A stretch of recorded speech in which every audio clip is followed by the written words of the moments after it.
Good evening. Welcome, everybody. Good evening. I'm so glad you're here. My name is Jean Michelle. I run programming here. That's just a really fancy way of saying I really am the luckiest woman in New York City. I get paid to throw really cool events. And I get to meet new people like you guys. Yes, whoever wooed. Let's get another woo. Yay for my paycheck. Most importantly, I get to meet really amazing people like Yayoi and the rest of the people that are here from the Chris Burden Estate and TRLab. And we get to partner with really amazing spirit brands like Mijenta, who wants to offer you free tequila tastings. Can we get a round of applause for that, huh? And we don't just bring events to the space to fill a calendar. We really are thoughtful about what we do. I am a cultural programmer, I'm a creator of events, and I'm a curator of events. We intentionally research what we are partnering with, who we are partnering with, what is the legacy, what are we doing. And a big part of that is because NeueHouse is a co-working space and private member social club for the creative community. And what that means is that we meet here during the day, we open our laptops, and we listen to each other talk about these really amazing dreams that we're bringing up and putting together. And then when one of us really makes it, we all join each other at the bar, most likely at the 5 o'clock happy hour because it's discounted, and we really, really celebrate each other. And in the midst, sometimes we actually stay behind and edify ourselves and have thought-provoking conversations and bring amazing, amazing, talented people to the table. If you have no clue who Chris Burden is, or if you have no clue who TRLab is, if you have no clue of what art and AI and the evolution of the past and the present of art is, you're in for a treat. This is a rare opportunity to meet people at a table in a way that perhaps you wouldn't have before. So thank you so much for joining us. I will now turn it over to Yayoi, who is the executive director of the Chris Burden Estate. Thank you so much for joining us. Thanks so much, Jean Michelle, for that wonderful, wonderful intro. And welcome, everyone. It's really great to see such an incredible crowd out tonight. Again, my name is Yayoi, and I have the honor of serving as the executive director to the Chris Burden Estate. And I'm delighted to be joined by my esteemed conversants today, the inimitable Josh Baer and the incredible Audrey Ou. Can we trade? Can I be incredible and you can be inimitable? Let's try that one again. The incredible Josh Baer and the inimitable Audrey Ou. Round of applause. Yeah. So today we're coming together to speak on the topic of American artist Chris Burden, his legacy and current relevancy, as well to celebrate the launch of an incredibly exciting digital project, Beyond Limits, Unrealized Artworks of Chris Burden.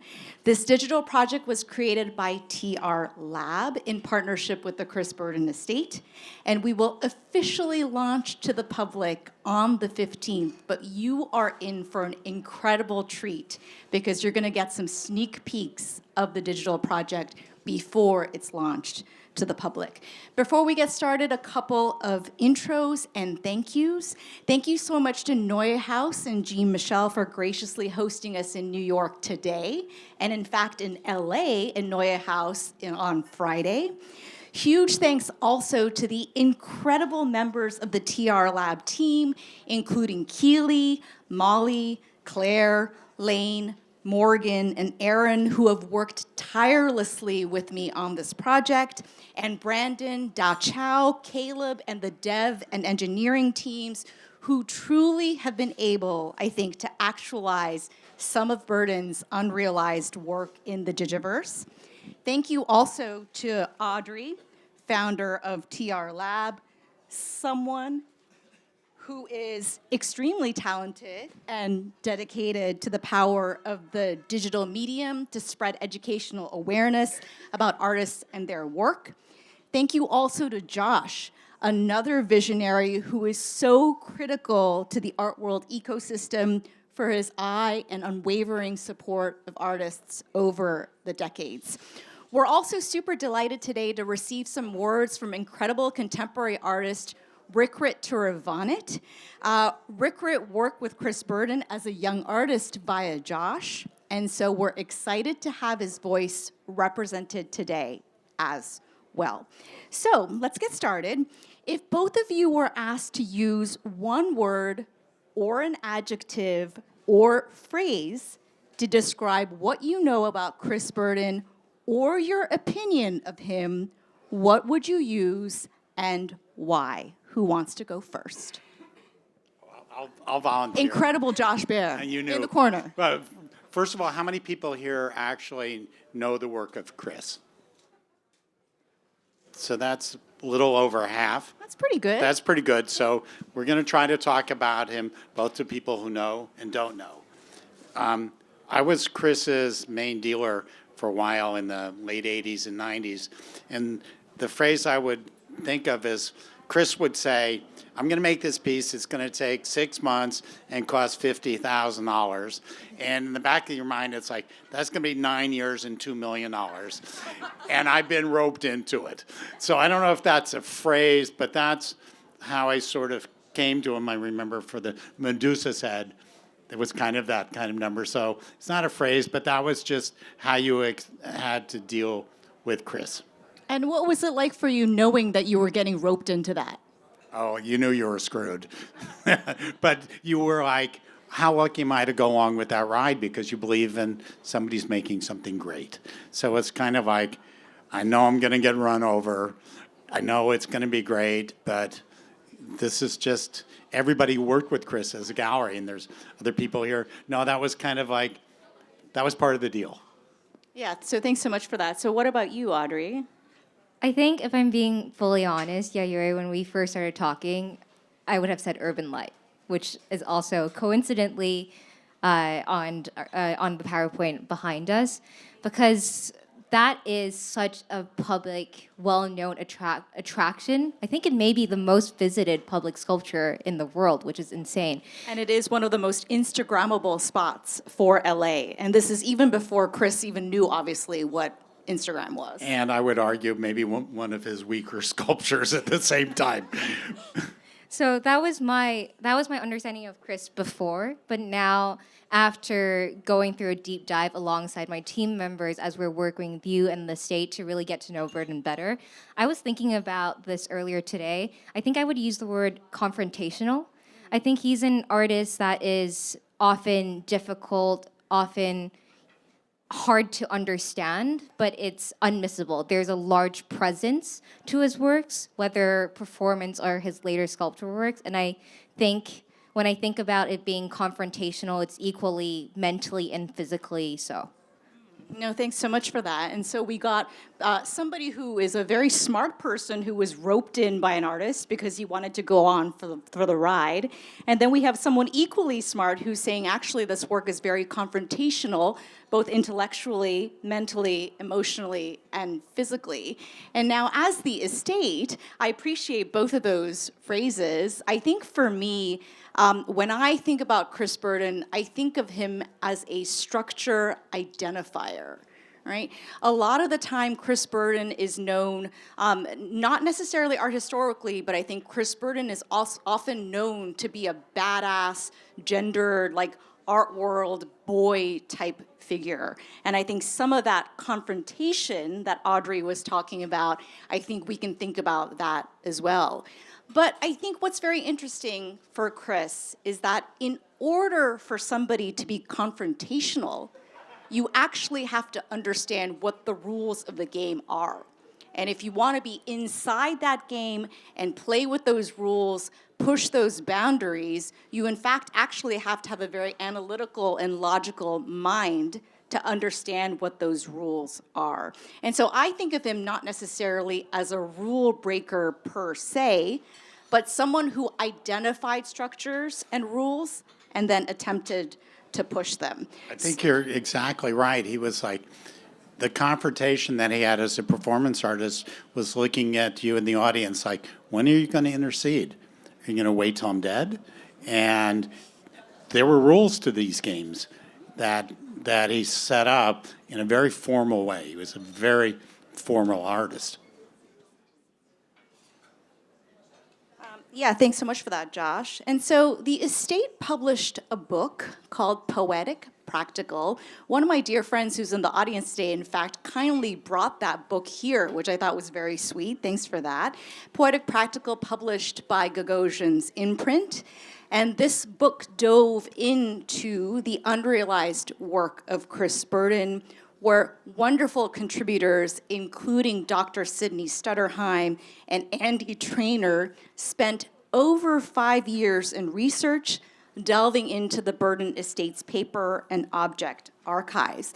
And this body of research served as the foundation for our digital project, Beyond Limits. And so what you're seeing, oops, we've already gone ahead, so that's okay. So maybe then let's turn then to Josh. Josh was incredibly important to Chris Burden, providing critical and consistent support to Burden when he was younger. So Josh, what time period did you work with Chris in depth, and what about Chris's work interested you? Well, I worked with him from 87, 88 to maybe 92 or something like that. I think what interested me was the history of him as a sculptor. And I think it related to me out of Joseph Beuys, doing great performance art, and then going back to Duchamp, and then watching Gilbert and George as living sculpture. And Chris became sort of the next person from that he was always making sculpture, even when the first 10 years he's thought of mostly as a performance artist until the 80s. And that history, and that's why we'll get to Rirkrit in a sense, he's another version of someone in that tradition that's, I think, crossing boundaries. So it was the boundary crossing. And did you know him when he was in LA? Well, that's where you would go to see, but did I know him? I knew him when I went to try to get him to be in the gallery. That's when I met him. I see. And do you remember what he said to you when you first talked to him about like showing in New York at your gallery? Well, first of all, you have this expectation this guy has been shot, has been crucified.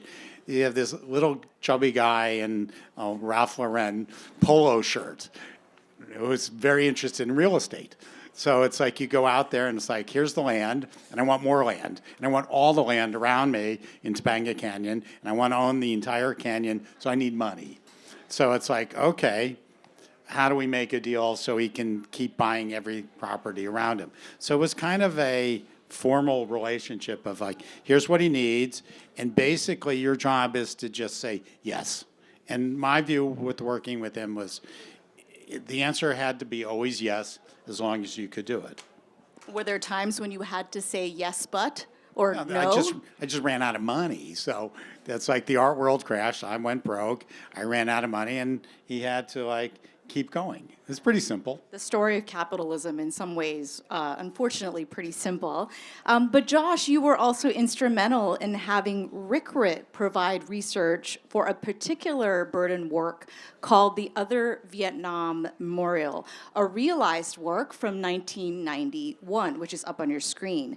It's in the collection of MCA Chicago. This work is made of 12 copper panels, each 7 by 12 feet. And 96 panels. Oh, 96 panels. 12. 12. Oh, There's another 48. No. They're 12 by 4. So 12 by 4, sorry about that. And then the panels can be turned like a book. And etched into those panels are allegedly 3 million Vietnamese names, symbolizing the Vietnamese civilians who unfortunately lost their lives during the U.S. involvement from 1968 to 73. So, Josh, tell us a little bit about how you managed to rope Rirkrit into this project. Well, you see that little drawing on the left? Chris came to me, and it was like the size of this. He said, I'm doing a show at MoMA with Rob Story's first show. My budget's $15,000. I want to make this. So the next time that Chris saw it, it was already in MoMA like that. It was like literally that. So it's like how to do it. So this is where I'm going to read what Rirkrit Tiravanija had to say about this. I'll try to keep it quick because, but I think it's good. Rirkrit says, I think I was working already for Josh, doing some production works for fabrication and installation of exhibitions at his gallery. I don't remember. I don't either. But I think Josh asked me if I could help with the project Rick was planning, which I did, the Other Vietnam Memorial. Just by chance, my father had been stationed in Hanoi, Vietnam, and I'd spent some time there visiting with him. So it seemed like there was a good possibility for me to glean the information needed for the project, which was to find and to collect all the names of Vietnamese killed during the American War. And I would say this piece is even more poignant for those issues with what's going on in the world now. Thought both Vietnams were by then united, though there were no records kept, or if there was such a record, the Vietnamese government was not letting such a list of names be published. Though I did find a book published in Vietnam about the My Lai massacre. In the publication, there were a list, supposedly, of names of victims of the massacre. It could never be confirmed. I didn't meet Chris at this time. We were working long distance and mostly through Josh's team. I don't really recall. But I understood the project and I felt a strong attachment to the idea, at least as I interpreted the work. As an aside, Rirkrit's place between East and West, I think, was critical because, as we all know, there is a Vietnam memorial in America with all the Americans' names that had just been built, designed by Mile in Washington. And as he said, that memorial had been praised from all sides as it was designed by a young girl architect artist, and it stands in time a testament to the memories of people and a time. Nonetheless, there had never been a memorial that addresses the lives of civilians lost in a war, at least not that I know of then in 1989, nor was there ever in any other context to address the lost lives of the other side in a conflict, nor perhaps even the attempt to record the names of the lives lost collaterally. It was an impossibility which Chris didn't want to give up on, and somehow he fell into my lap to be responsible. That was before Google existed, perhaps even the World Wide Web as we know it. I collected from Hanoi the phone books available and deduced in construction from them the names of the My Lai victims, as many possibilities as one could, as close to 3 million names. It seemed to me the act of naming the other was as important as the acknowledgement of their existence as one could come to. It was art making and not a reality. And I think this piece, as I think of it now, is more important than it's been in the last 30 years. And why do you think that is the case? I mean, it seems obvious, but why do you think that's the case? Duh. No, but why? I mean, why is it important? Why is art making not a reality, as per what Rirkrit just said? well, we're stuck and screaming at each other. And maybe art can be a way to communicate with each other in a way that's more subtle. And at its best, I think art can transcend politics and speak ahead in a way that is really necessary now. Thanks for that. What about you, Audrey? What do you think about when you see this piece? I mean, I was familiar with the Maya Lin piece, and I've been fortunate to meet with Maya and heard about the piece.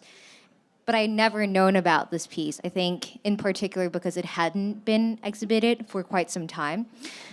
But I think this piece, to me, reminds me a lot of why I wanted to work with you and work with the Chris Burden estate, because when I think about an artist that has passed away and the legacy that they've left behind, in particular in the digital world that we live in, it's so often encapsulated into a single image or caption.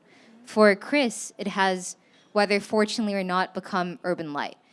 There have been so many people that I said, we're working with Chris Burden, and they have never heard of Chris Burden, and then I say, have you taken a selfie in front of LACMA in LA? And usually the answer is yes. And so I think this is a great example of a really important, vulnerable work that elicits strong emotions that has been forgotten in the larger narrative around Chris as an artist that my generation knows of today.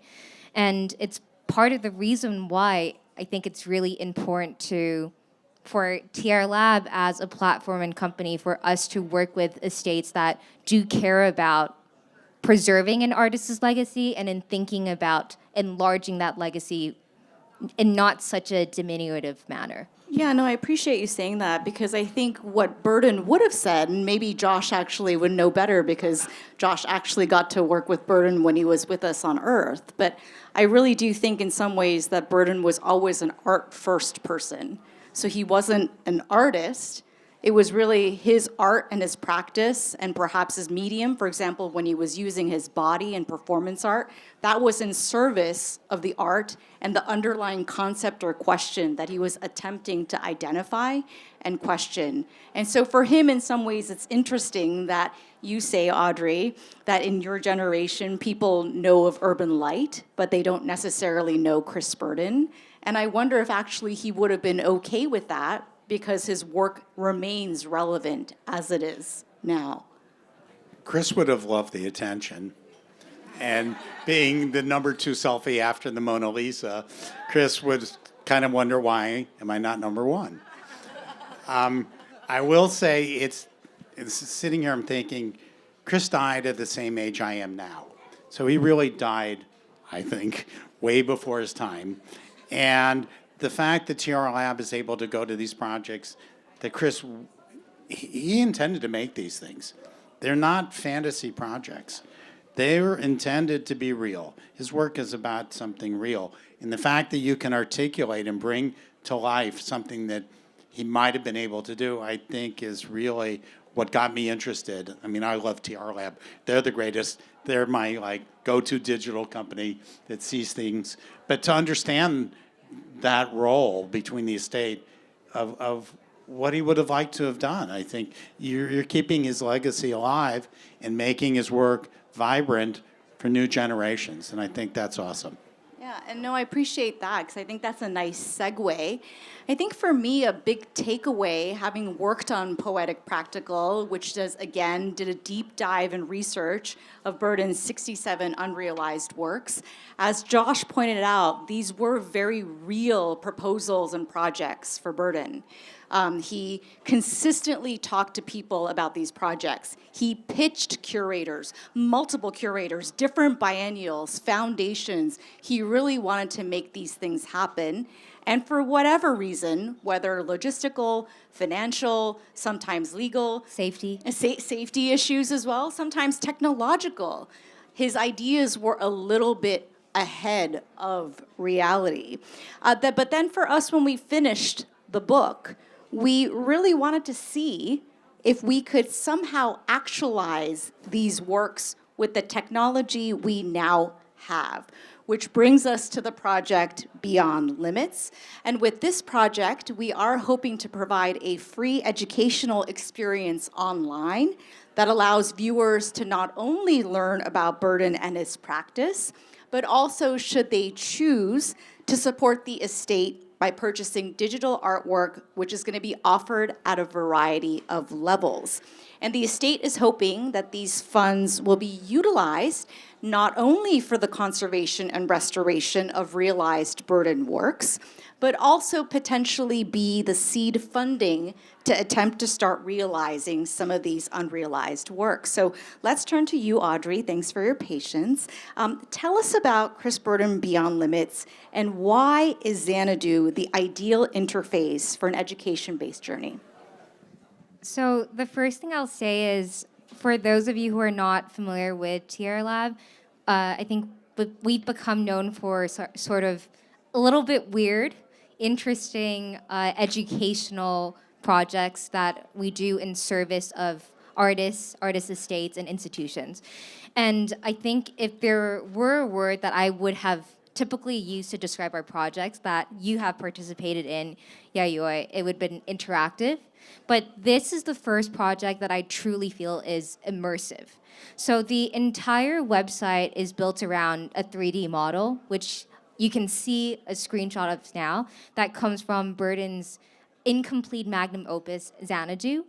And the entire idea around it is to really think about how you can gamify, even though I don't love that word, an online experience to, at every single step, encourage people to dive deeper into the education and context around works instead of just clicking purchase. We want you to read. We want you to discover hidden Easter eggs within the materials, and we want you to loop around the experience and really be able to interact with the work in the most realized way possible digitally. And I appreciate that. And just to add a little bit about Xanadu, the work itself, as early as 2008, Burden started conceptualizing what he called Xanadu, which Audrey kindly called his magnum opus, which is really a human-scale sculptural installation that Burden conceptualized, I think of almost as an abstraction of a city or an ode to the city. And it has both realized works that Burden created as well as unrealized works. So for example, what my dad gave me, which is the tallest structure he envisioned definitely having there, that was actually a realized work, which was realized and then put in front of the Rockefeller Center in this great city that we all live in. But then there were some other unrealized works as well. So it's kind of, he wanted to bring all of the works that he had been thinking about, putting it all into one great big city. It was proposed for multiple places and for a variety of reasons, mainly financial, but also sometimes logistical too. Xanadu remained unrealized. And so it's very interesting to think about now. TRLab has helped us to actualize the potential viewing experience of a potential Xanadu. Chris would have loved it. See, we already have a sign of approval from the incredible Josh Baer here, so that's really, really exciting. Most artists probably don't like how the work is represented afterwards. Why do you think he would have liked this? What if this is like... It's just an intuitive thought. It's an intuitive thought. I actually think he would have liked it because it allows for people to really experience what he wanted to envision, especially in the Digiverse. I think if he was like, I couldn't do it in real life for either logistical, legal, financial reasons, we might as well try it in somewhere else that people can actually experience it. I mean, science was a key part of his work, and not always the most successful, but it was very key that he was basically also a scientist. So I think the metaverse would have appealed to him as a scientific engineering kind of thing, because that's who he was as much an artist. And you succeeded with this, Audrey. Thank you, Josh. I think the craziest thing about this is because the entire website is built around this 3D model. It was actually incredibly tough for our amazing tech team to be able to have the model flow smoothly without disrupting the experience when it's such a large file.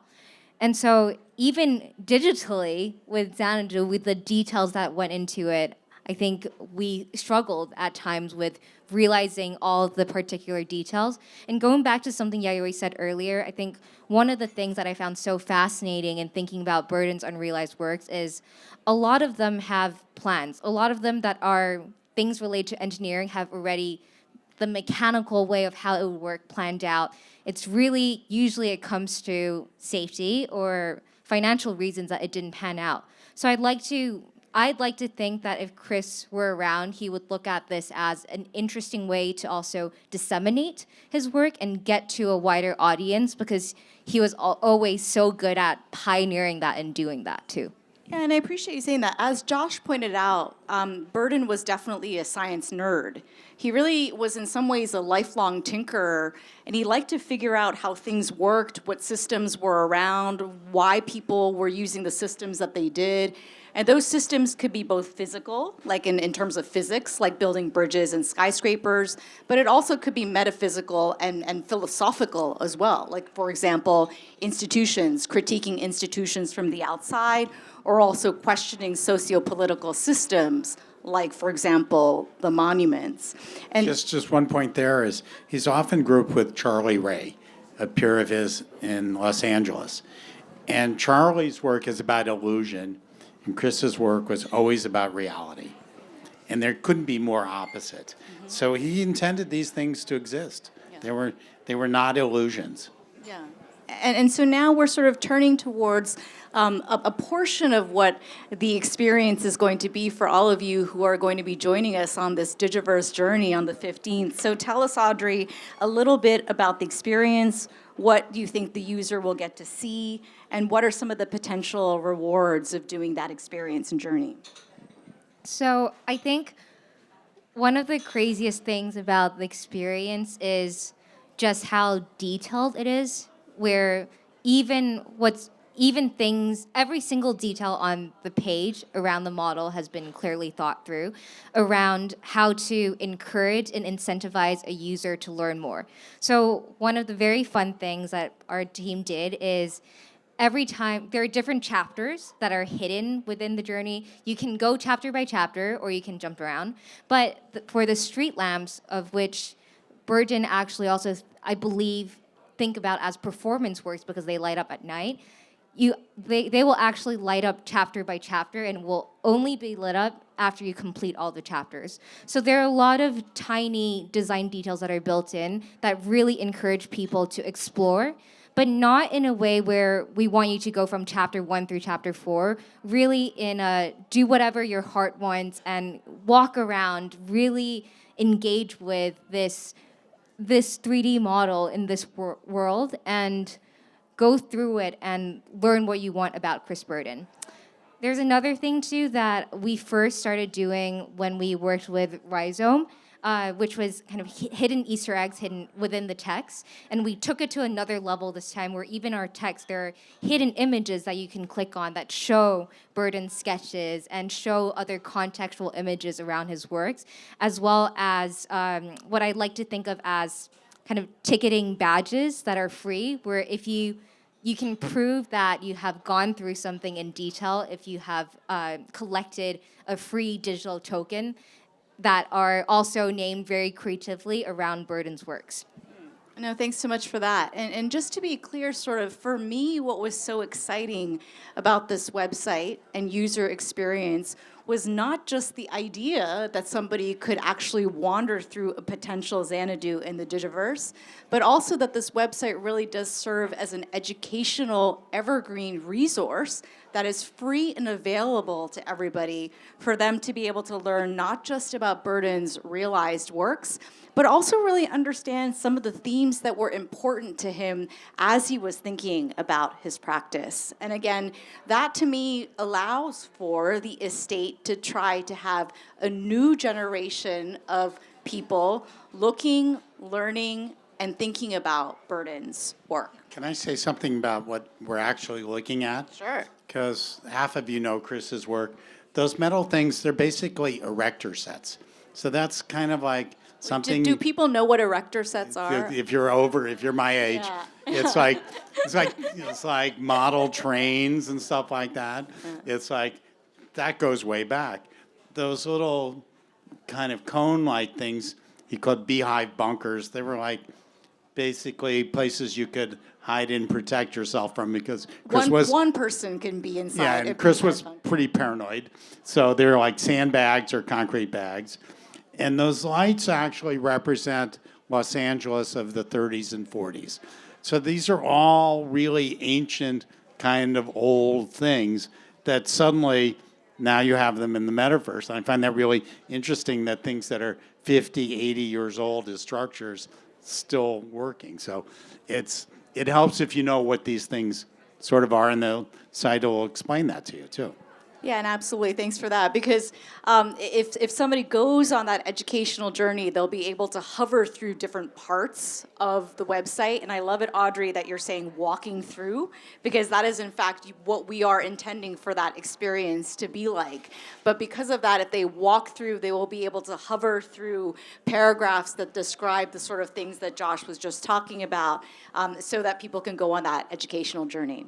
If there's one thing that I want to add that I'm very proud of is I think the way that we structured the content is we really want to make sure that all the unrealized works were placed in context. So the content is always related to Burden's realized works and Burden as an artist, rather than just randomly showing an image that may look interesting or aesthetically pleasing, but not giving the background around it. The whole idea is to wrap the experience around getting to know Burden as an artist, and getting to know Burden's artistic thinking, rather than just learning about a few of Burden's unrealized works. And I love that there is a little bit of an incentive. I know that we try to stay away from the word gamify, but I like winning and I like games. And so it's really exciting that if you go through the website, you will be able to find potential Easter eggs that help you on your journey and reward you on your journey as well. What can we buy? So let's talk about what can we buy? Audrey, what can we buy?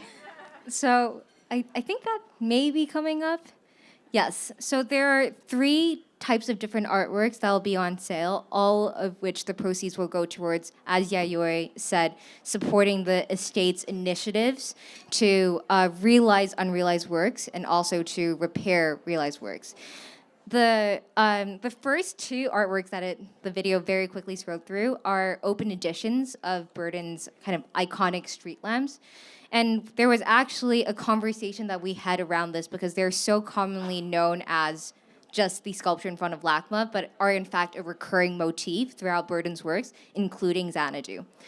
The second type of artworks are 6 limited edition artworks that you can see here. And I believe there may be quick videos in which we might scroll through some of them. And ultimately, there's also a 101, which is Xanadu, the 3D model that the website is built around, that is wrapped in a beautiful video that will be on private sale.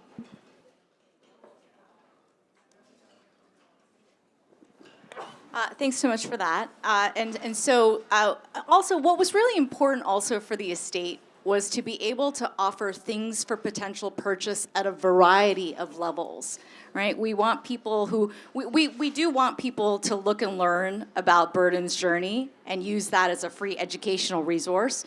We also want people, the ability for people to have a little bit of Burden as well. And so the street lamps, as Audrey mentioned, they will be an open edition available for purchase. And then we actually attempted to realize 6 unrealized artworks that will be editioned in a much smaller edition. So the first one that you're seeing, I guess the video wasn't really working, but this is Wind Vane with Barge. You know, Chris, Go back to that image. Yep.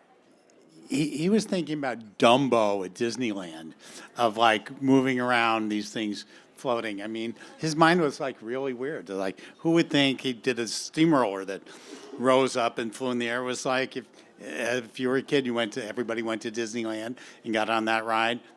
That's what Chris was thinking about. But he made something completely incredible. Yeah, and so this was proposed for the Rotterdam train station, and what he actually wanted, it's a real functional wind vane with a real barge on it. And in fact, the estate has that barge. It's 24 feet long. So if you can imagine, if he wanted to actualize this thing, it apparently would have had to have a diameter of close to 240 feet. So that's how big we're talking about in terms of this wind vane. And then Rotterdam said, well, our plaza is going to be trafficked. It's too highly trafficked. We also have to make sure that there's a lot of ground reinforcement to have this wind vane, which is why it was unfortunately unrealized. And here are some other ones. So we're going to go, I guess, pretty quickly through the remainder of these unrealized works. The next one is Camera Chair. Burden actually was interested in creating functional furniture, and he actually designed 4 iterations of these cameras, these chairs that kind of also served as cameras. We ended up choosing the one that Burden himself in his sketch and drawing called the Most Beautiful. It's almost kind of like an Arne Jacobsen type chair, where I guess if your butt is sitting in it, like I guess the camera would be taking glorious pictures of your derriere and your back. If there's one thing I can add about the camera chair, I find it, one of the things that I found so fascinating is that Burden was, I believe, asked to submit it for a competition where artists are asked to submit furniture pieces that otherwise could not be realized. And then they went back to him and said, no, this is like too expensive and complicated to do. I can't decide if I want one of those or I really don't. It's like In your house? In my house, or yeah, I'm a little torn on this one. Yeah, it's a little bit of a surveillance system here. The next one is Burden Water Wheel. Burden was very taken by an actual water wheel that powered an ironworks factory in Troy, New York, created actually ironically by an inventor whose name also was Burden. So his name was Henry Burden. Henry Burden created this water wheel in 1851, and then Chris, what he wanted to do was his iteration was not at all functional, but it was purely aesthetic, but he wanted it very big. Oh, we got the sound too.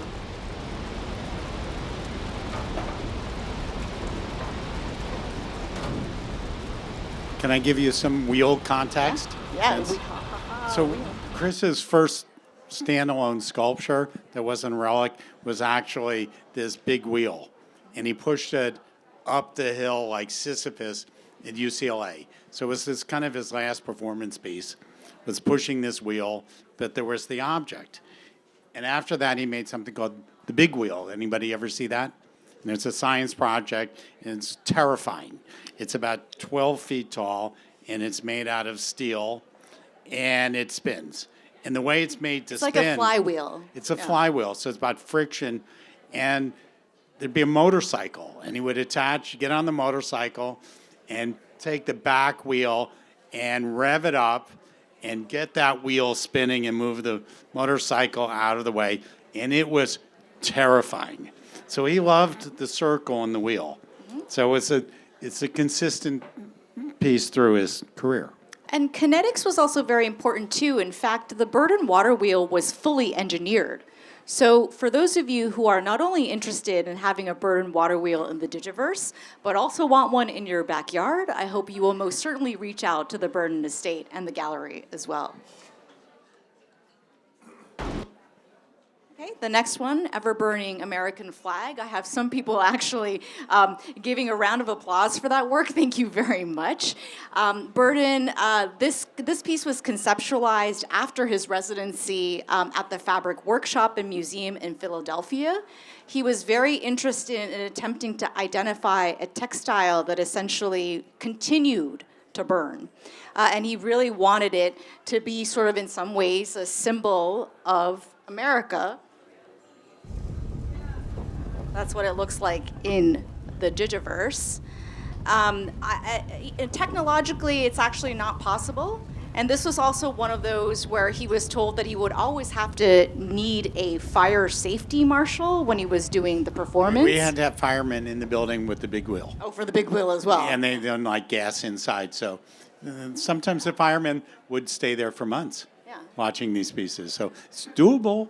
It's doable. Come on, you could do it. But there's also very interestingly a question, I think, for ever-burning American flag about whether or not, it's legally protected speech as a piece of flag burning, which I think is also very interesting. And again, when he proposed this work back in the 2000s, when he was with us on Earth, this piece, I think, in some ways, still seems very relevant historically and politically now.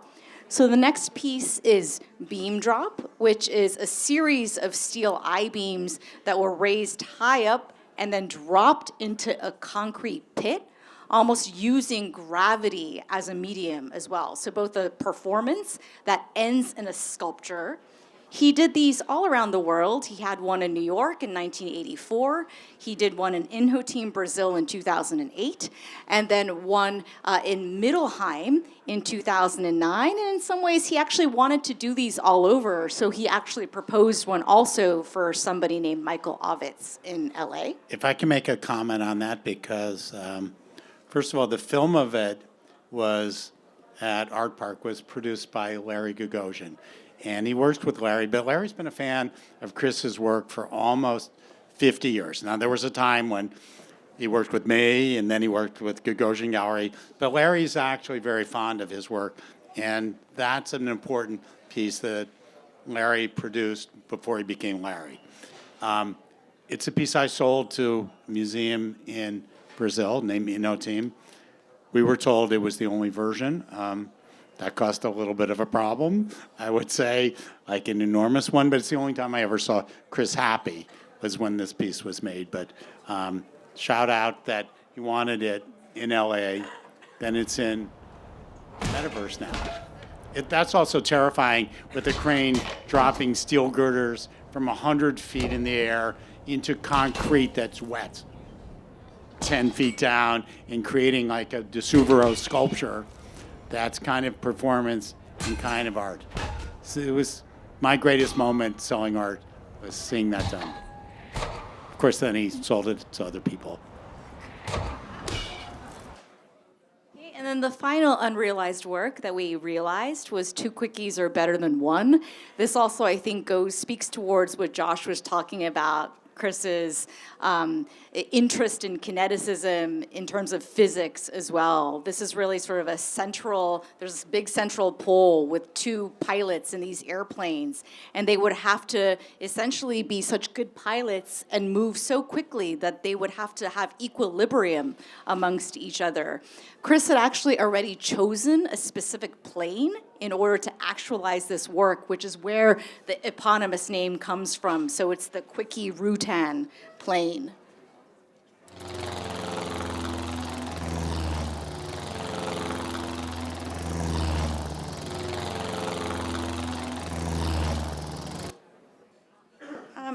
So Audrey, let's talk a little bit in the remaining time that we have. Why do you think it's important for artist estates to think about new technology? And what are some of the ways in which that adventure can be authentic? I think this is not the first time we're working with an artist estate. We've also been very fortunate to work with the Calder Foundation. And I remember the first conversation that I had with Sandy, who's Calder's grandson, where I was talking to him and I said, look, we're doing this thing. It's called NFTs. He said, NFTs? No effing time for that. And then when I was showing him the conversation that was happening online with new people that were becoming interested in art for the first time, who have never had access, whether because of their location or interest or for any other reasons, Sandy looked at me and said, I wish they were talking about Calder. And I wish that they were not just talking about Calder's most signature works, but diving deeper into the meaning behind those works. And so I think for us as a platform, I take a very deliberate stance that we're not really interested in reproducing works that are physical in the digital world. So we're not interested in scanning a painting that exists and putting it out and calling it a digital art piece, especially for an artist that has already passed away. I think there could be argued that there is value in tokenization, but for us, we're a lot more interested in thinking about education and what does it mean to be accessible to a new generation of audience. And so I think similarly with Burden, when we first started talking Yayoi, I became most excited when I realized that it was going to be about Burden's unrealized works, because that's something that I think starts an interesting conversation. Whether we're doing the wrong thing or the right thing, we're putting forward our perspective and getting more people that otherwise would not know Burden to come and learn about Burden. And I was fortunate to grow up in an art-loving family and went to a lot of art exhibitions when I was younger. But I have a lot of friends who are in New York and who rarely ever go to museums, who rarely ever go to see art. And I think in the modern day society, when you have so much at your fingertips, when you can get lost in scrolling on TikTok, etc., I'm guilty of that too at times, it's so important to craft experiences that get people deeply engaged in something, where someone can spend, whether it's 5 minutes or an hour or even longer, and walk away having something hit them differently, the same way that I feel about art in general. I think that's the attitude that we like to bring to working with estates, where I think we are not trying to we're not trying to copy something that has been done. We're always trying to do an experience, whether content-wise or user interaction-wise, that had not been done before. I appreciate that. And what about you, Josh? I mean, how do we all feel about the professionalization of artists' estates, and how should they be as they think about moving forward? Well, I have a perspective in that my mom's a painter, and she's been showing her art since 1962. She's 95. So I'm looking at like, and I'm the only child, like, well, how am I going to deal with that? So, but she's a painter. It's a different story than dealing with somebody who's working in a different way. So I pay attention to that, like, how do you try to do something that they'd be happy with? And I've seen shows, I'll mention maybe like the Smithson show with the Whitney, and I knew him as a kid, and I thought he would have hated this. It's the exact opposite of like fetishizing the object. So when you have an artist like Chris, it's like, how do you keep that spirit alive? And you guys have achieved that. And just like, I remember Audrey, you and I and your team were talking, like, Fairfax loves TRLab. We do stuff together. It's like, what are we going to do? And Audrey goes, well, we're going to do this thing with Chris Burton. I go, what? It's like, did you know that I was Chris's dealer? She goes, no.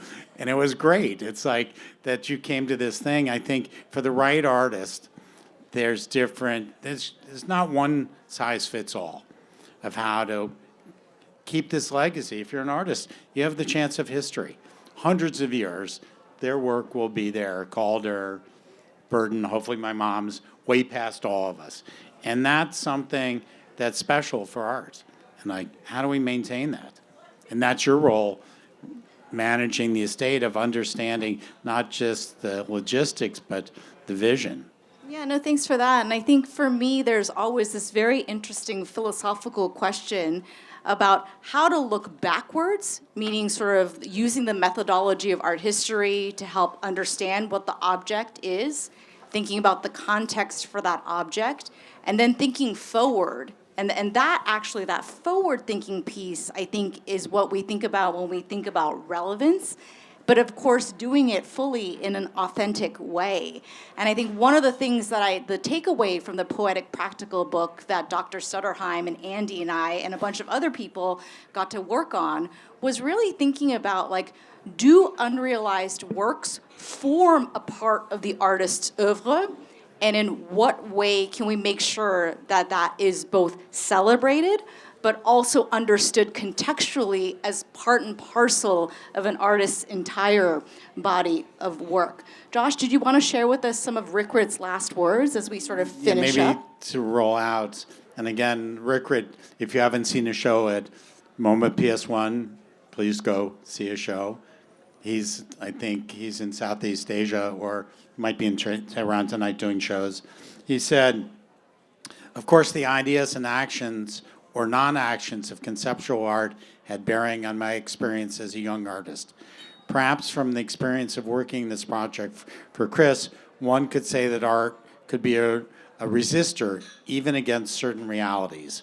It was and is still important for me today to understand the privilege or privileges of naming, how names and naming is in the Western context an acknowledgement of existence, perhaps of value, perhaps of property, and in the recognition or in the erasure of one's name, herein lies the power.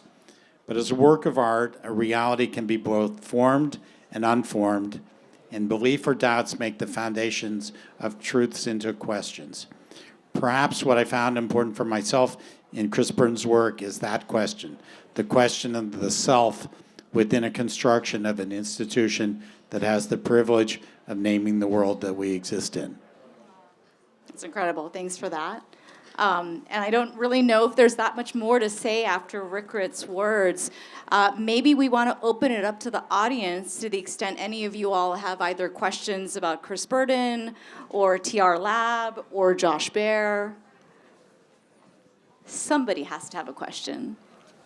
Lauren. Thank you. This actually builds on, I mentioned this to you, Yayoi, the other day about catalog raisonnés and when estates, foundations undertake these kinds of projects. Do these works end up in the catalog raisonné? I'm not sure if that was the case with the Calder Foundation. It was a question I asked about the Keith Haring project because they had actually stopped adding works. I didn't get an answer. I'm just curious about thoughts around that, and if it's authorized by. Yeah, I can take that answer, and I think in some ways I'm going to give the legal answer, but I'm going to only speak on behalf of the Burden estate. We have been very clear to say that the digital artwork that we're creating in partnership with TRLab is the estate-produced work, and it is posthumous. It is a iteration attempting to realize Burden's unrealized work, but it is in fact not Burden. We think very much that Burden would have enjoyed learning about NFTs, understanding the blockchain, tinkering with that technology. But again, it was created after his time. And so we will say this is Chris Burden estate produced work. If I can add to that too, so for TRLab, we see ourselves as a tech platform, and we in fact never touch intellectual property. Like, we are a service provider to artists and artist estates that want to work with us. And so because of that, I'm not an IP expert, but I feel it to be very important, especially in the world that we're in, to protect what IP means for artists. With the Calder Foundation, it was actually a collaboration with a contemporary digital artist named Raoul Marx. And so it was the Calder Foundation giving rights to Raoul Marx as a foundation to utilize Calder's IP. Can I just say, this is a very sophisticated way of thinking that's so new in the field. That's why I was like, I applaud what you do, because most people are still like, here's the JPEG on the screen. And to go that fast and that thoughtful is really, I admire it. So, well done. One more question? One or two more questions?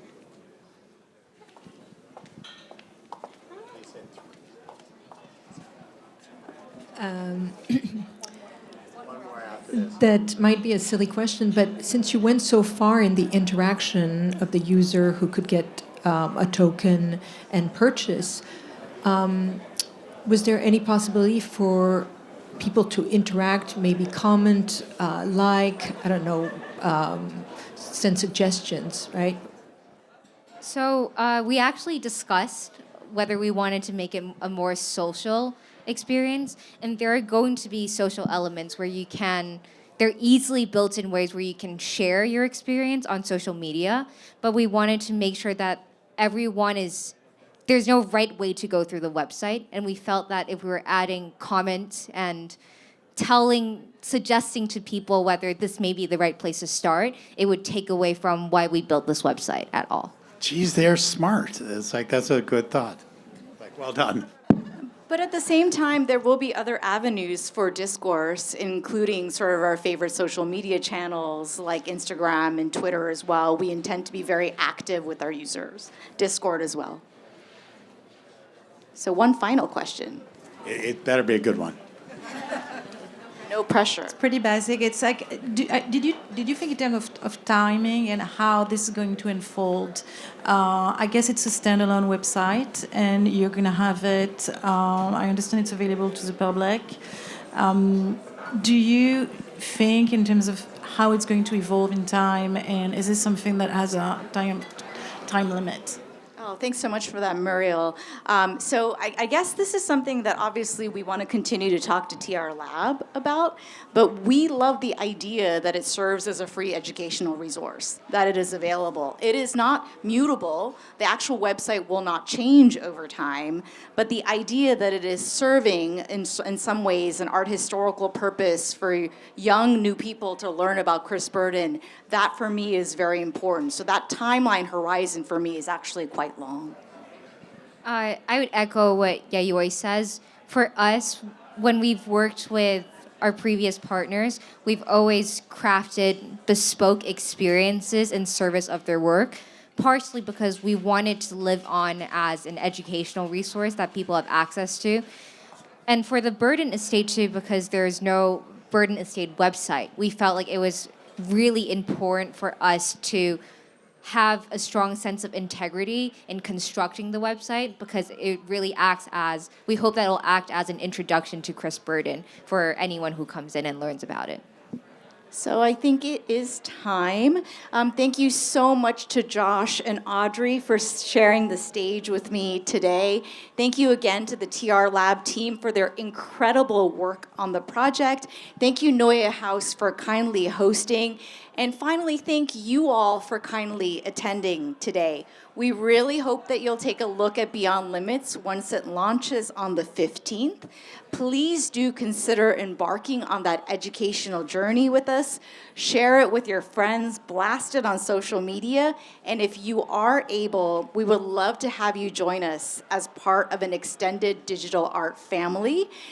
There were QR codes up on the screen, but I'm having a little bit of a tech fail. That's okay. There should be actual paper postcards around for you. On your postcard, the left gives you access to the It's okay. The left QR code gives you access to the website, so you can sign up for updates once the site goes live. And on the right portion, it gives you your first participation badge for kindly attending today. And we'll be milling about for the next little while. Now I'm also having a mic fail, which is totally okay too, which probably means I'm being cut off. So You're thank not you. being cut off. I'm sorry. There's always a technical glitch. Thank you so much, everybody. And back to you, Jean-Michel. Absolutely. Thank you. Let's give our amazing panelists and experts and residents. I call them experts and residents because we need to honor our amazing people and the work they do while they're with us. I'm a huge proponent of honoring people and giving them their flowers while they're still with us. And so let's please give them a second round of applause. They deserve it. If you don't see the QR code up, there's also these postcards. I would love to invite you to explore Beyond Limits and also collect your participation badge, which is a unique QR code experience that you can have off of those. And there was one word that kept coming up today that I think was really important, which is the word legacy. And whether you have unfinished thoughts or unfinished ideas that you have yet to bring to fruition, I would challenge you to not leave this evening without sharing that with one other person, because maybe, just maybe today, your dreams will be manifested. Thank you so much for joining us. Thank you. Thank you so much. Have a good night.